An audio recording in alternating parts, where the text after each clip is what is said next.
Oh, yes, this is the Mad Monday podcast. Welcome back. We are brought to you by 4 and 20 Pies, the perfect at-home snack for watching a rugby league. And don't forget to get involved with the Mad Munters Facebook group, where all your chatters had. Go to, just look up Mad Monday on Facebook. Otherwise, go to facebook.com/groups/Odin Ryan. Right, now the admin's out the way.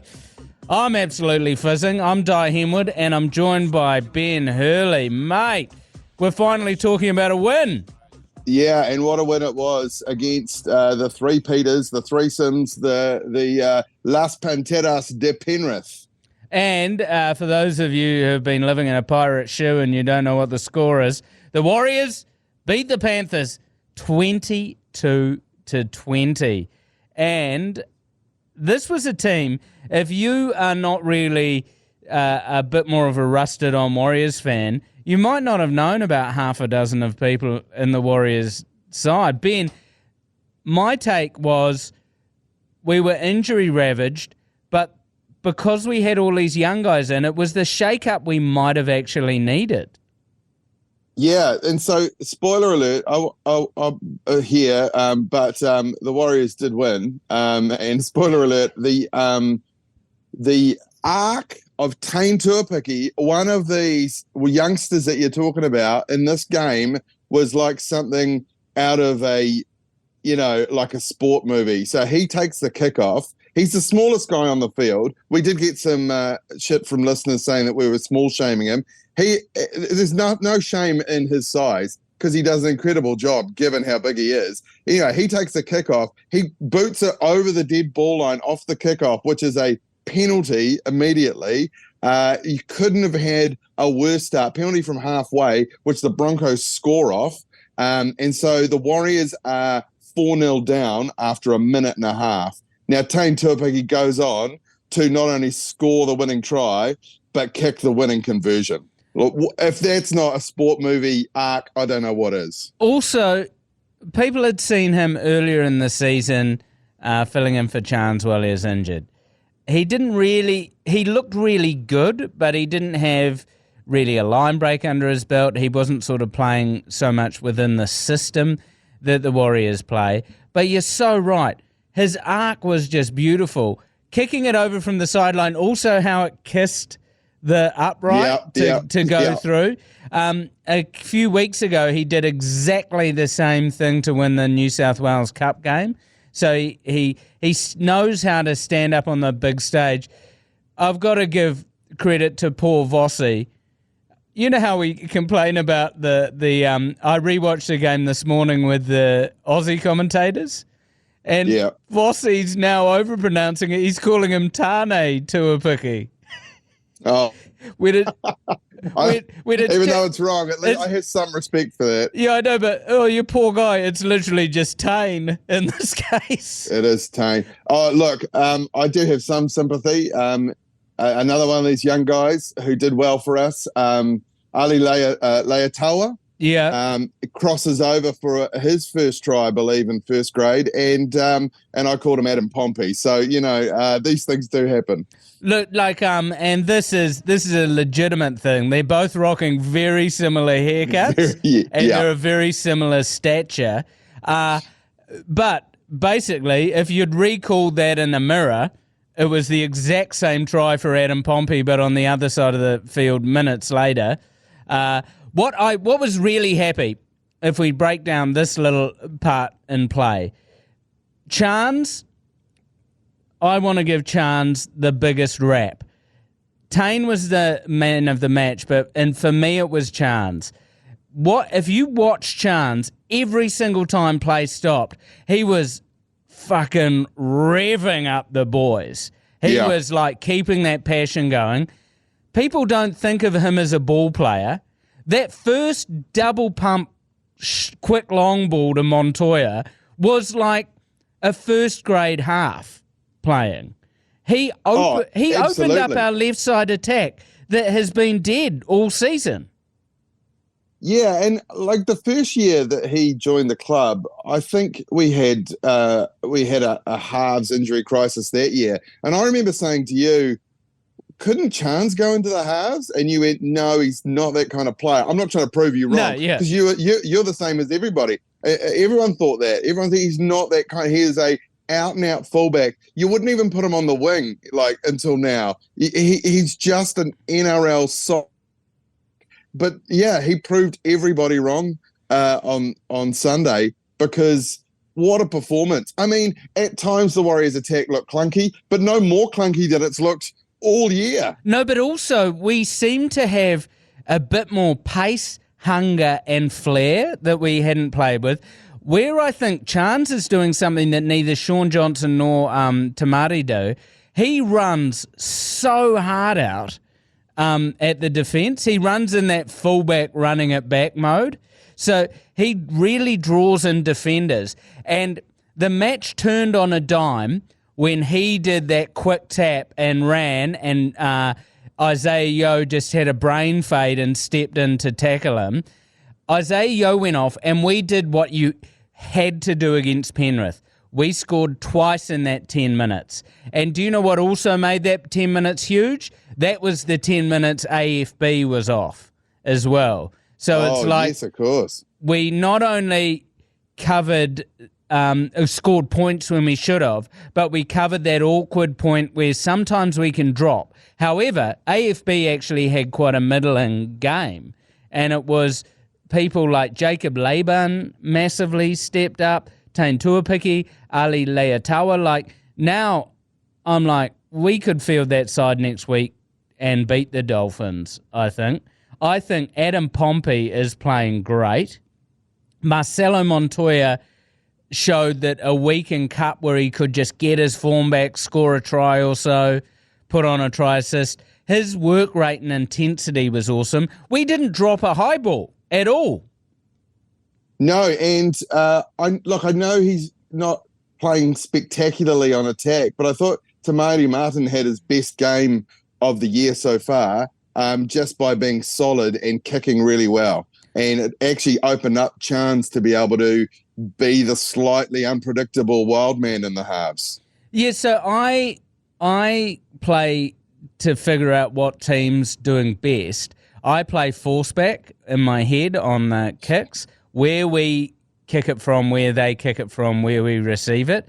We were winning the yardage battle off Tamari kicking. He started slowly, but he put a masterclass on in that second half. He had the 2 try assists for Pompey and Leatawa.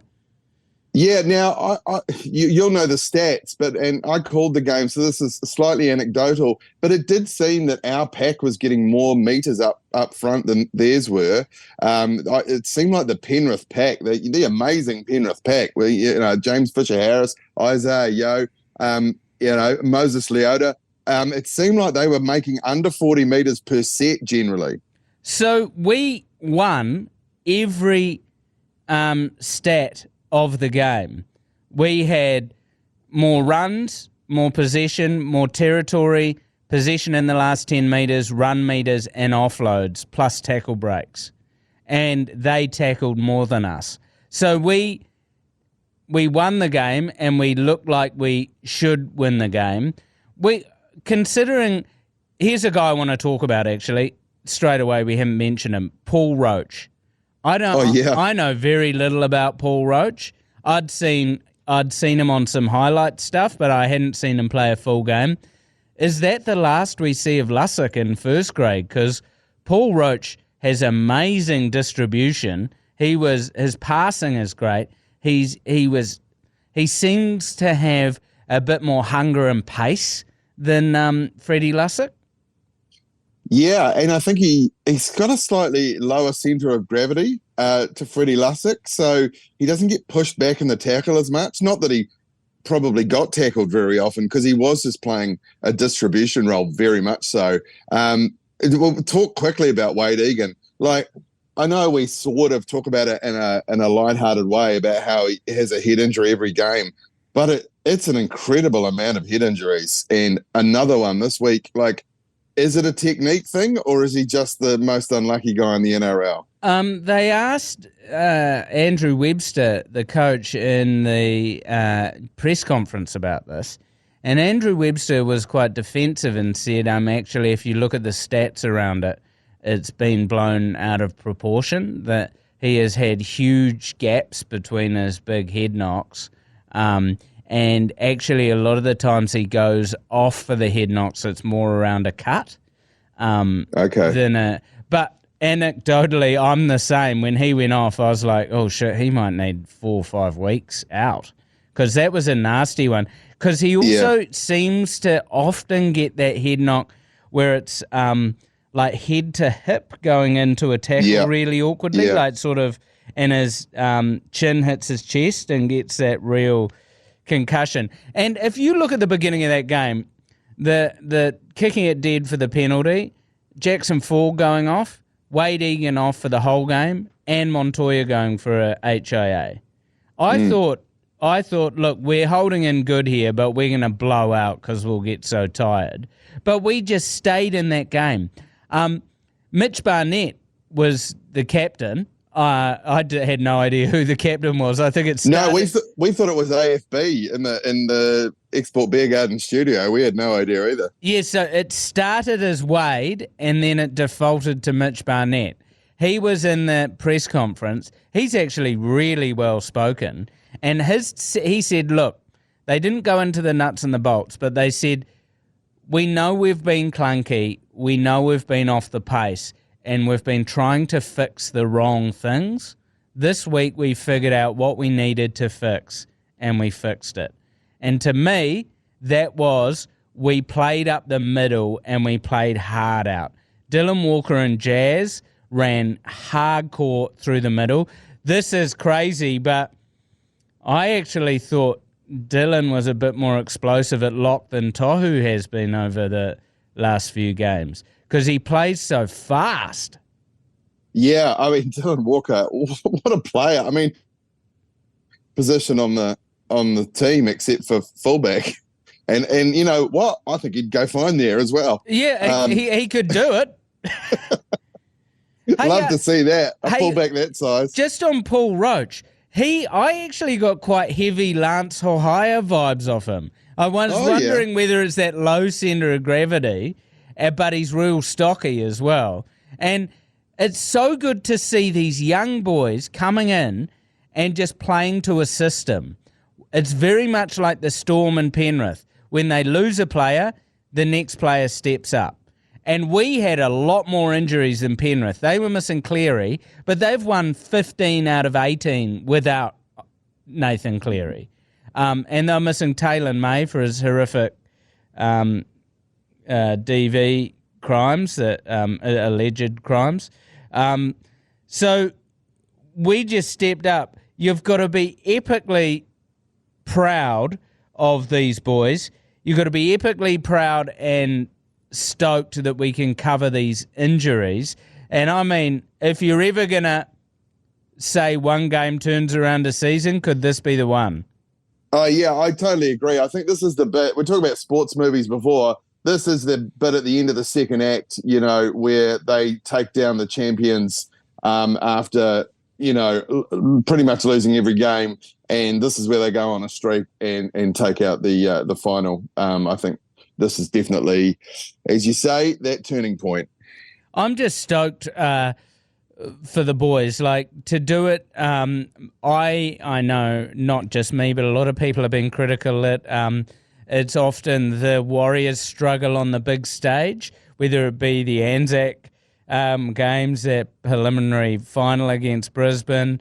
But this was the big stage. This was Magic Round. This was the Penrith Panthers. So it really has got to fill up Warriors fans, and the scenes that were going on that I saw on Instagram, we'll talk about Magic Round a little bit later, were absolutely amazing. And I watched both press conferences.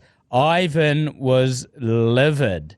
He actually, one of the journos asked him a question. He just went, "Nah, see you later," and they got up and walked out.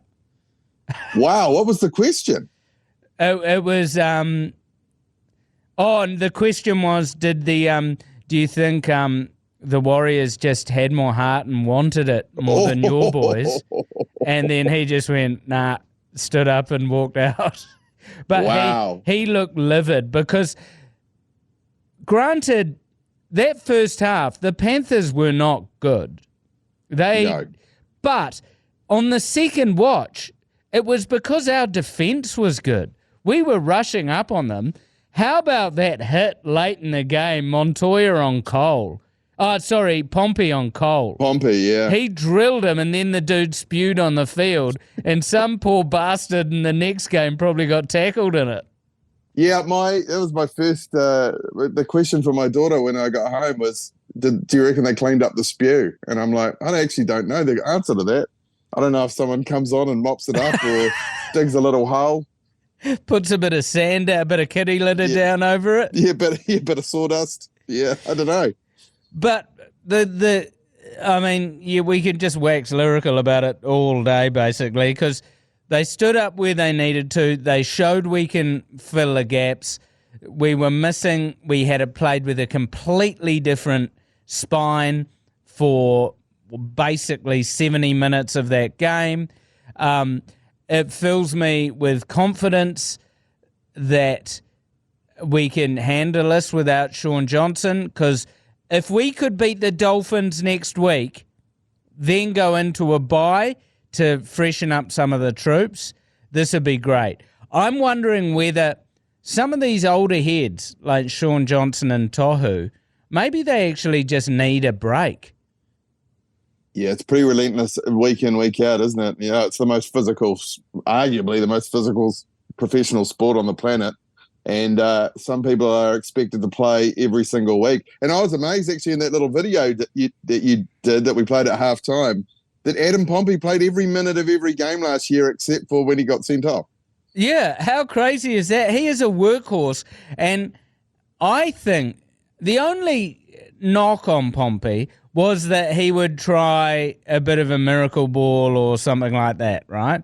That often 9 times out of 10 wouldn't come off, unfortunately. He seems to have dialed that down, and he's a good, sturdy player. And I don't know how we're going to fit Leataua, Pompey in, because Leataua looks like he's a born and bred first grader if he can get a spot in the team. Well, I guess, Rog, I think the question is, does Chan stay in the halves for the time being?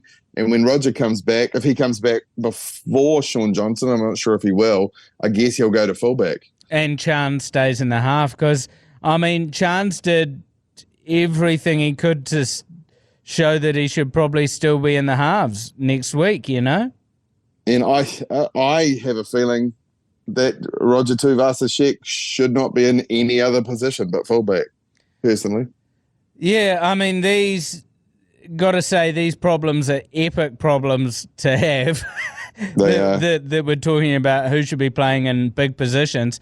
And a massive shout out to the Warriors New South Wales Cup side, who also beat Penrith 22 points to 10. And think, we were lacking players, so who did we fill them up with? All the best players from the New South Wales Cup side. So yeah, right. The worst coaching position in the world is a New South Wales Cup coach, because every week you don't know if you're suddenly going to lose half of your team. You can't bank on it. Where do you get your players from if they go up? Do you, like, under 10s or something?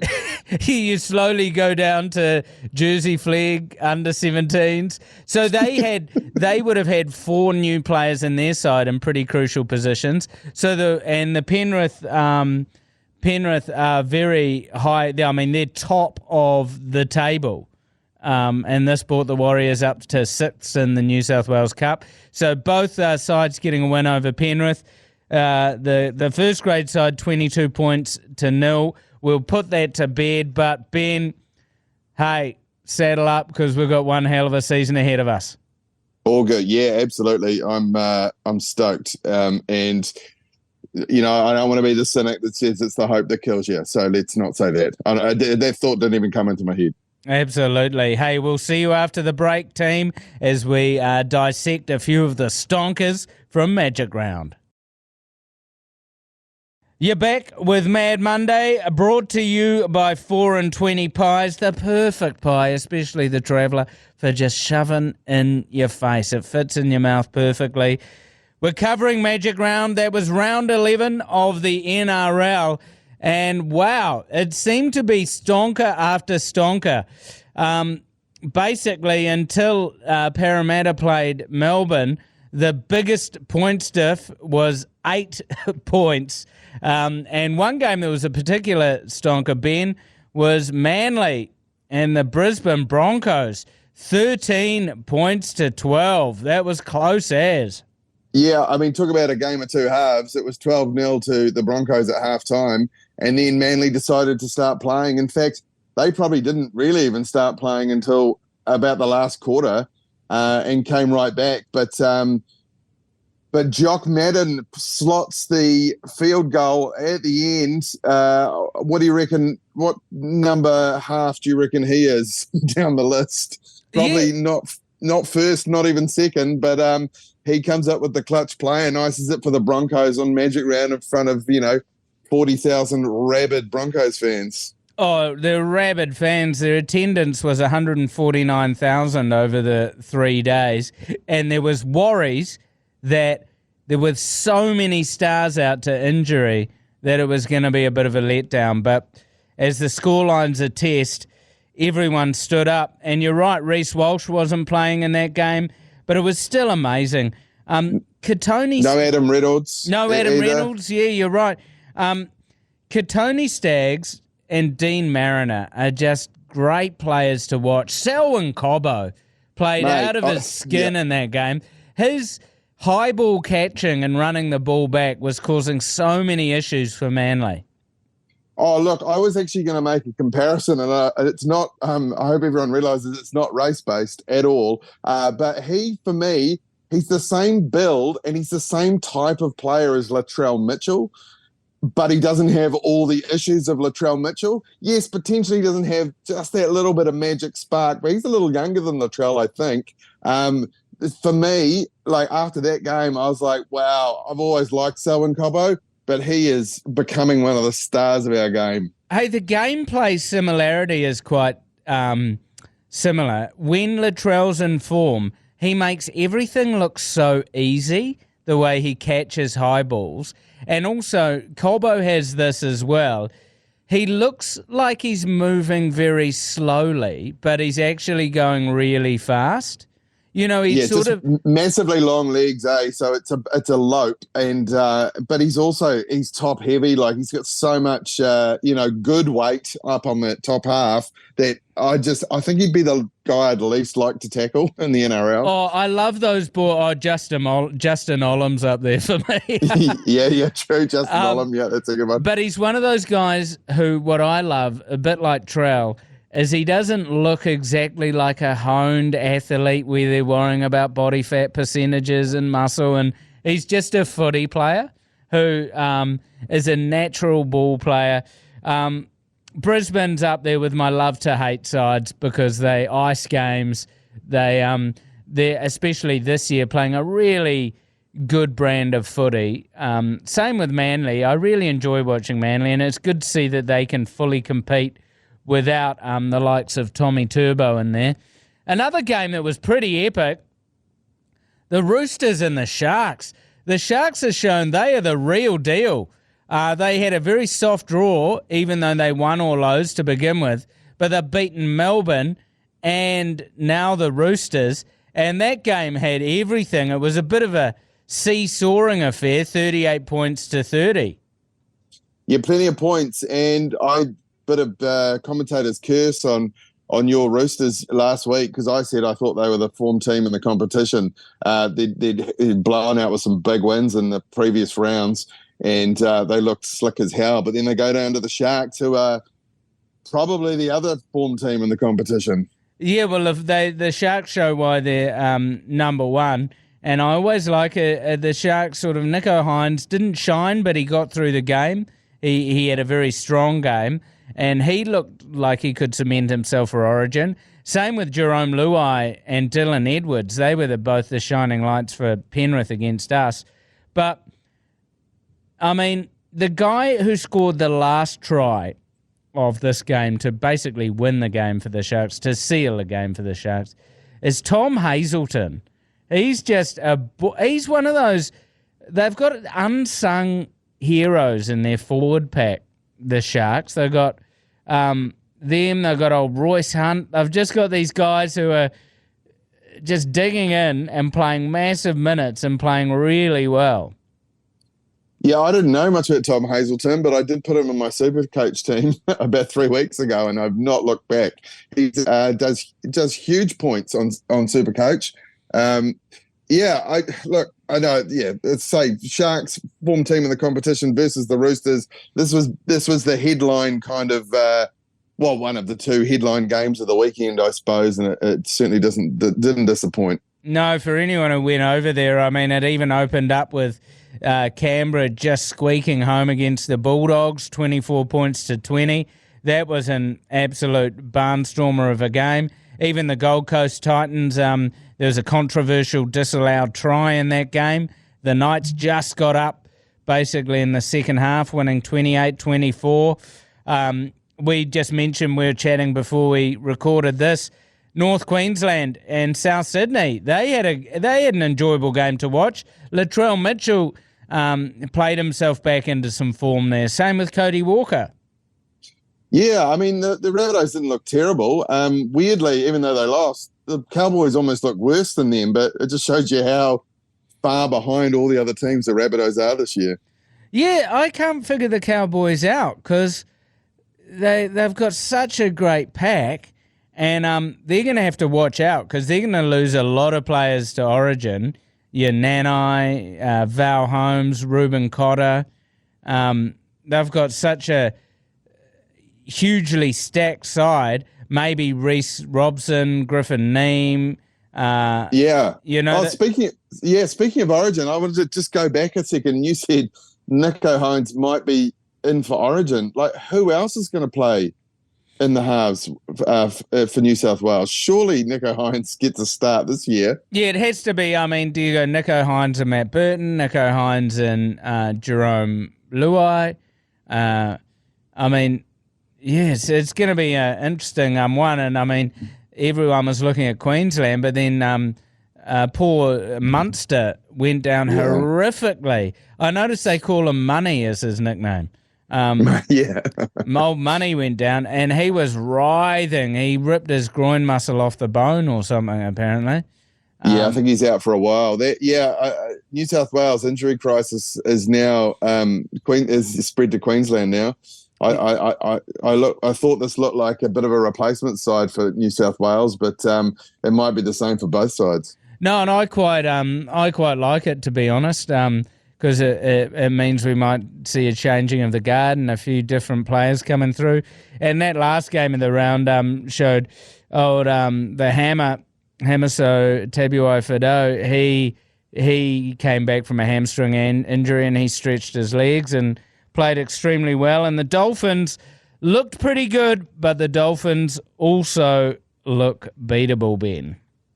Yeah, that's right. Big test this weekend for the Warriors versus the Dolphins, but it is at home, so it's actually nice to play at home at Mount Smart for once. Yeah, it seems like it's been weeks. Yeah, we've had 3 weeks away, and now it's going to be 6:05 at kickoff at Go Hard, Go Media Stadium. The Fruit Bowl, we'll be commentating that on the ACC. Probably Sky Sport 9. Stick to the socials to find out the exact details. I'm on the call this week. I cannot wait. Now, don't forget, we've got a 4-20 4-pack prize pack. Each month, the Mad Monday team, we are giving away 4 tickets to the next home game and 4-20 pie vouchers. All you got to do is text the monthly keyword to 3236. You want to know the monthly keyword? It is EAT. E-A-T. You eat. You know, like as in you go out for a nice dinner with your wife, then you take her home and you eat at the restaurant previously. It is eat to 3236.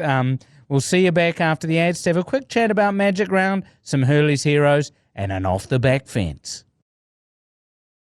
Welcome back to Mad Monday. Oh, yeah. Brought to you by 4 and 20 Pints. That was a bit extreme. I'm just hoarse from general hoarseness. I'm not hoarse as all those up the wahs. Ben, my Instagram's been full of it. Our Mad Monday WhatsApp thread's been full of it. It looked pretty epic to be a spectator over a Magic Round. Well, look, I know that you don't like, as you call them, a novelty game, which is Anzac Round, Magic Round, whatever else they do. I know you don't enjoy them, but weirdly, since the Warriors won this weekend, you're quite keen on Magic Round, Dai. Oh, I'm all over it. We should play at AMP shows. We should just however we can make it big. No, I'm generally not, because I hate getting the Warriors just getting smoked by Penrith and Melbourne. But I come round to it, and Brisbane turned it on. The Caxton pub, which is sort of the iconic rugby league pub, they put Gordon Tallis's beer in there. I saw an image of Gordon Tallis. He was behind the bar pouring beers for people. Some real unit came up and ripped off his prosthetic leg and got him to fill it up, and Alfie drank some beer out of this dude's prosthetic leg. Keezy and the Pants Man and the Big Show boys were over there. The Warriors Supporters Club looks awesome. This is a big selling point for the Warriors going to Vegas, because anecdotal evidence was that the Warriors had the most fans at Magic Round. Yeah, the question is, did Keezy enjoy the bants and the burger at that pub as he does it at Bruco at the Mount? Oh, that's the big question. Does he? What? Whenever I see Keezy, he's just talking about the bants and the burgers that he has down that way. I tell you, he's just a man born for banter. And he loved that burger so much. But, I mean, they're not even back in the country. I think they changed their flights. It would have been one hell of a dangerous party. Yeah, that's a lot of party, 3 days. And, I just think, I imagine it was probably the highlight of Jason Hoyt's life. I know he's got daughters and he got married and he's had many wonderful accolades in comedy and broadcasting, but I think this is probably going to take the cake for him. Oh, I've never seen him look happier than in an off-branded Warriors bucket hat with about 4,000 Punishers around him. It shouldn't make me so happy, but it does. But, I mean, it just looked insane, and I apologise to all NRL players who encountered the notorious Pants Man after 11 p.m. at night. He knows how to seek you out and get a picture with you. But congratulations to Brizzy for flopping out the brown snake and welcoming all visitors to look what was an amazing round of rugby league. And the next round, round 12, things are back to normal. But before we move into an off-the-back fence, you got a Hurley's Heroes for me, and I'm looking forward to this. I haven't done one in a while. Right, so in honour of the upset this weekend, today on Hurley's Heroes, we're going to choose not a player, but a game. Arguably the greatest upset in Warriors history. This is another classic away win for the Warriors, even though I know this week was technically a home game, but you get what I mean. It wasn't at Mount Smart. Featuring a pack of Ruben Wiki, Simon Mannering, Sam Rapira, and Michael Luck. It was 8-8 at the halftime break with a first half try to Jerome Ropati and a penalty to kicker Michael Witt and a try for Anthony Quinn for the opposition. The Warriors went 6 points up after the half with Manu Vatuvai latching onto a grubber from Warriors Italian-Australian reserve half Grant Ravelli. But then there was a hit back as a try to opposition player who played both rugby league and union for Australia, making it 14 points all.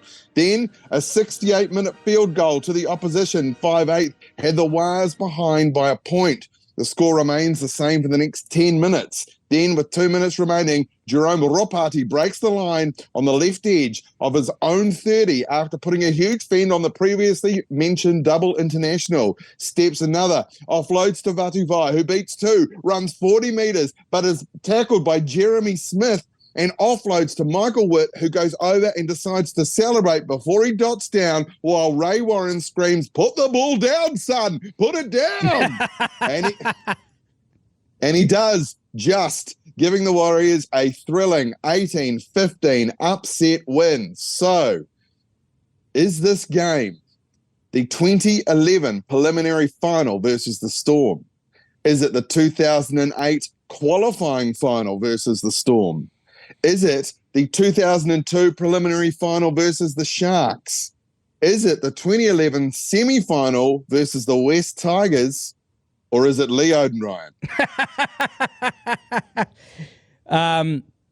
Oh, what a great Hurley's Heroes this is. Now, first of all, when you're naming that pack, I'd forgotten about Sam Rapira, Sammy Raps. Absolutely loved him. Loved Michael Luck, Michael Witt. Now, the thing I'm latching onto here is Grant Ravelli, actually, to try and figure this one out. Interesting. Because I don't reckon Grant Ravelli played for the Warriors after 2009-ish. So I don't reckon he was in the squad in 2011. He wasn't in. He was too early 2002. One, amazing that the West Tigers were in a semi-final in 2011. Neither us nor them have had much success since then. So I'm going to go to the 2008 qualifying final against the Storm. I tried to make it hard this week because I knew I had you, and you've got it right. 100%. It's the greatest. It was actually voted by fans across the NRL as the greatest finals upset ever. I've watched that Put the Ball Down, Son so many times. It was only Grant Ravelli in that for me because I hadn't thought of him for a while. Who was the dual international? Israel Folau. So, yes. So I chose to keep his name out of it because he only ever played for the Storm or the Broncos, so I thought that might have given it away. And by the way, I'll give you an extra point if you can tell me who the opposition 5'8" who kicked the droppy was.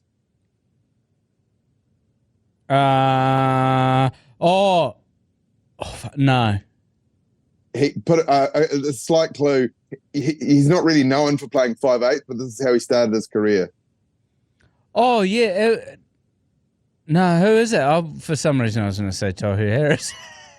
Oh, you're not a million miles away, weirdly. Greg Inglis. Oh, yes, that would have been, because he played for a short while. He started at the Storm, didn't he, before he went to the Bunnies? That's correct, yeah. He started at the Storm, classic Queenslander. That's a big body to have at 5'8", running at you. Yeah, it really is. I love Greg Inglis and the Iguana. Well, that was an absolute cracker of a Hurley's Heroes. I'll have to watch that now. I think it's time to go off the back fence. Oh, a long kickoff. The offload to Henwood, and he's off the back fence. Boom time. I want to talk about faith. I want to talk about those who show up every weekend to the Church of the One New Zealand Warriors. I want to talk about all those people, all the whānau who found an ark and they got on that ark. There's the mighty mana boys from all round Aotearoa. There's the short trunk bogans from West Auckland who got on the ark.